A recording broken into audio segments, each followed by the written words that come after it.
শীতের এখন বাড়ি ফেরার সময় হয়ে এলো। ওই পশ্চিমী রোদের কিন্তু খুব মন খারাপ। তার তাপ উপভোগ করতে আর কিন্তু কেউ এখন ছাদে উঠবে না। আমার ছাদের এই রঙিন ফুলগুলো আর বেশি দিন আমার ছাদের শোভা বাড়াবে না। আর কিছুদিন হলেই ফুলগুলোর রং রূপ হারিয়ে এ বছরের মতো ওরাও চলে যাবে। সামনের শীতের অপেক্ষায় বসে থাকবো, আবার কবে রঙিন হয়ে উঠবে আমার ছাদ।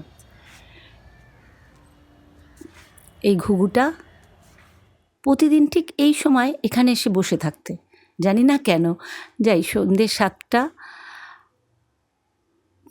চলে এসেছি রান্নাঘরে।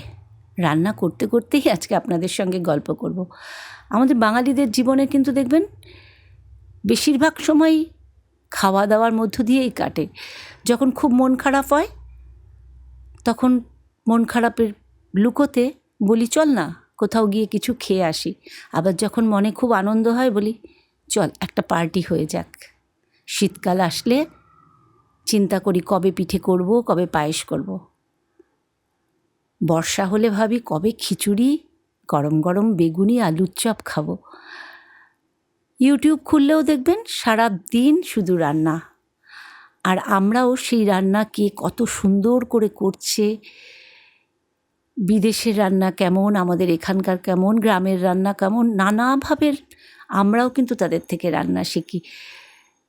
আজকে আমি যে রান্নাটা করছি, আচ্ছা কেন করছি সেটা হলো আমারও না ছেলে চলে যাওয়ার সময় হয়ে গেছে। আর 10টা মায়ের মতো যেমন মায়েদের হয়, কি খেতে ছেলে ভালোবাসে চেষ্টা করি যতদিন ও আছে সেগুলো বানানোর।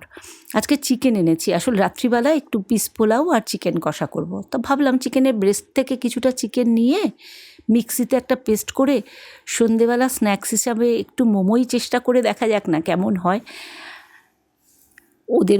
ওদেরও সারপ্রাইজ, কারণ ওরা জানেই না যে মা বিকেলবেলা আজকে মোমো বানাবে। কেননা দেখবেন না জানা যে কোনো জিনিসই একটা আলাদা আনন্দ দেয়। তার সব কিছুই অবশ্য মোমোতে খুব পরিমাণ মতো দিতে হচ্ছে, কারণ আমার হাজব্যান্ড খাবে। ওর অনেক কিছু এখন আপাতত বারণ আছে, তাই মোটামুটি দুরকমভাবে আমি আজকে মোমোটা করেছি। কারণ একটু প্রথমে নর্মালের থেকে একটু কম দিয়ে সব ম্যারিনেট করে তারপরে চিজটা মিশিয়েছি।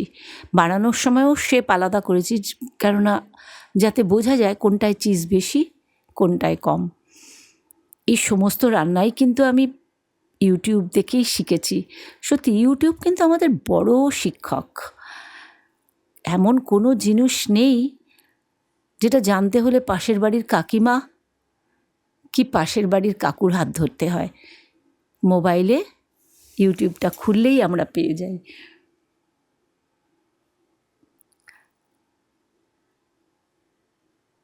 একটু চিজ ঘষে দিলাম। আগে যেটা দেখলেন মেয়োনিজ দিয়েছি অল্প করে, কিছুটা তুলে রেখেছি এই চিকেনটা ম্যারিনেট করার সময়, কেননা ওই যে বললাম সব দেওয়া যাবে না। ওদিকে যখন চিকেন ম্যারিনেট করছি এদিকে ভাবলাম একটু অল্প করে চিকেনের যে হাড়ের অংশটা ছিল ওই ব্রেস্ট থেকে মাংসটা কেটে তো আমি মিক্সিতে পেস্ট করে নিয়েছি। বাদবাকি যে হাড়ের তার সঙ্গে তার একটা স্টক করে রেখেছিলাম। আর এমনি অল্প কিছু সবজি দিয়ে ভাবলাম স্যুপটা এতেই হয়ে যাক। ভালোই হয়েছিল, খারাপ হয়নি। আর শীতের দেখবেন সমস্ত ভেজিটেবলই তো খুব ফ্রেশ থাকে, সেই জন্য শীতের মোমো বা স্যুপ। আর দেখবেন একটু যখন গরম পড়ে যায়, ওয়েদারেরও একটা ব্যাপার আছে, বেশ খুব গরমে কোনো জিনিসই রিচ ভালো লাগে না। তার উপর সেই সবজির সেই যে সতেজ ব্যাপারটা সেটাও থাকে না। সেই টেস্ট কিন্তু আপনি শত চেষ্টা করলেও আনতে পারবেন না। এই যে স্টকটা আমি করে রেখেছিলাম সেই স্টকটা দিয়ে দিলাম, জল আর মেশাইনি, ওটাতেই আমার স্যুপটা হয়ে গেছে। যার জন্য স্যুপটার টেস্টটাও খুব ভালো হয়েছে। নর্মাল জল মেশালে সেই টেস্টটা আসে না।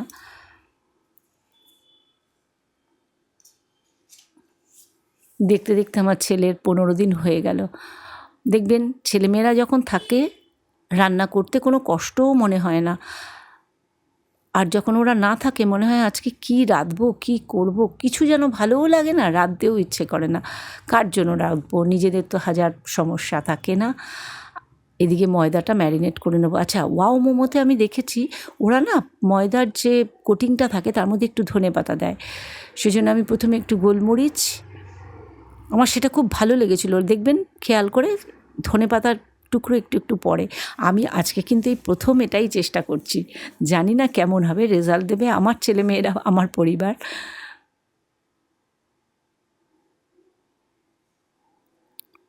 ময়দাটাকে এই যে ধনেপাতা, যেটা কিন্তু আমি খুব ফাইন চপ করতে পারিনি, একটু ফাইন চপ হলে ময়দাটা ভালো হতো, ধনেপাতাটার ফ্লেভারটা আরও সুন্দর করে হতো। মেখে রেখে দিয়েছিলাম মোটামুটি 30 মিনিট মতো।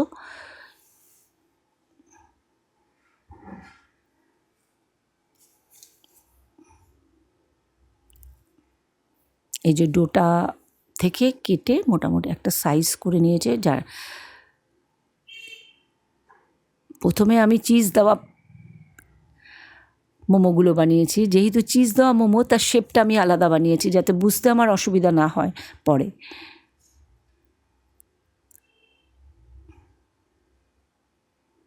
সবাই এত সুন্দর করে মোমো বানায়, আমি জানি আমারটা খুব সুন্দর হয়নি। যাই হোক, বানানোর পর যখন ছেলেকে খেতে দিয়েছিলাম জিজ্ঞাসা করেছিলাম কেমন হয়েছে রে, ওর মুখের ছোট্ট হাসিটা একটু চওড়া হয়েছিল। আমি তাতেই আমার রেজাল্টটা পেয়ে গেছি। দেখবেন দুটো শেপে আছে, একটা চিজ কম, শুধু অল্প মেয়োনিজ দিয়েছি, আর একটা চিজ। এদিকে স্যুপটাও রেডি হয়ে গেছে। আর সসটা আমি আর বানাইনি, শেজওয়ান সসগুলো এখন বেশ ভালোই, ওগুলো সেই জন্য কেনা শেজওয়ান সসটা দিয়েই মোমোটা সার্ভ করেছিলাম।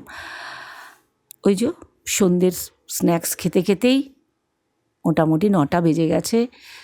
চলে এসছি রাতের ডিনারের আয়োজন করতে। ওই যে বললাম একটু চিকেন কষা আর পিস পোলাও করব। চিকেনটা ম্যারিনেট করে রেখেছিলাম সকালের দিকেই। সিম্পল, কোনো কিছুই সেরকম মশলা কম দিয়েই আজকে করব, হালকা রান্না, কারণ সন্ধ্যেবেলার খাবারটা একটু হেভি হয়ে গেছে।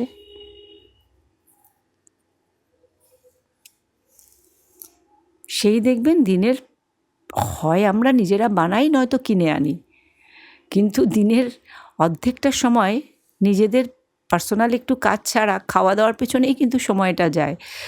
যেদিন দেখবেন ভালো খাওয়া দাওয়া কি ভালো আইটেম, কখন যেন খিদেটাও তাড়াতাড়ি পেয়ে যায়, সেটা সবারই, আমার বলে নয়, ছেলে মেয়েদের তো আরও বেশি।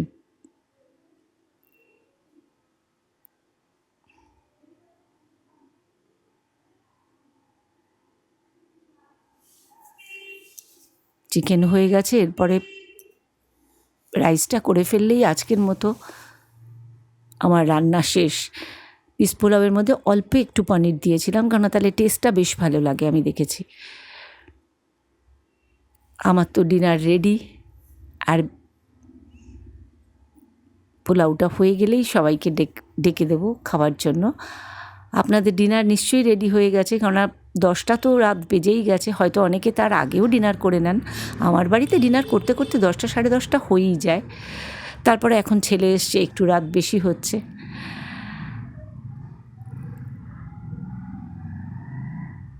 তাহলে ডিনার রেডি করতে করতে আজকের মতো ভিডিওটা শেষ করি।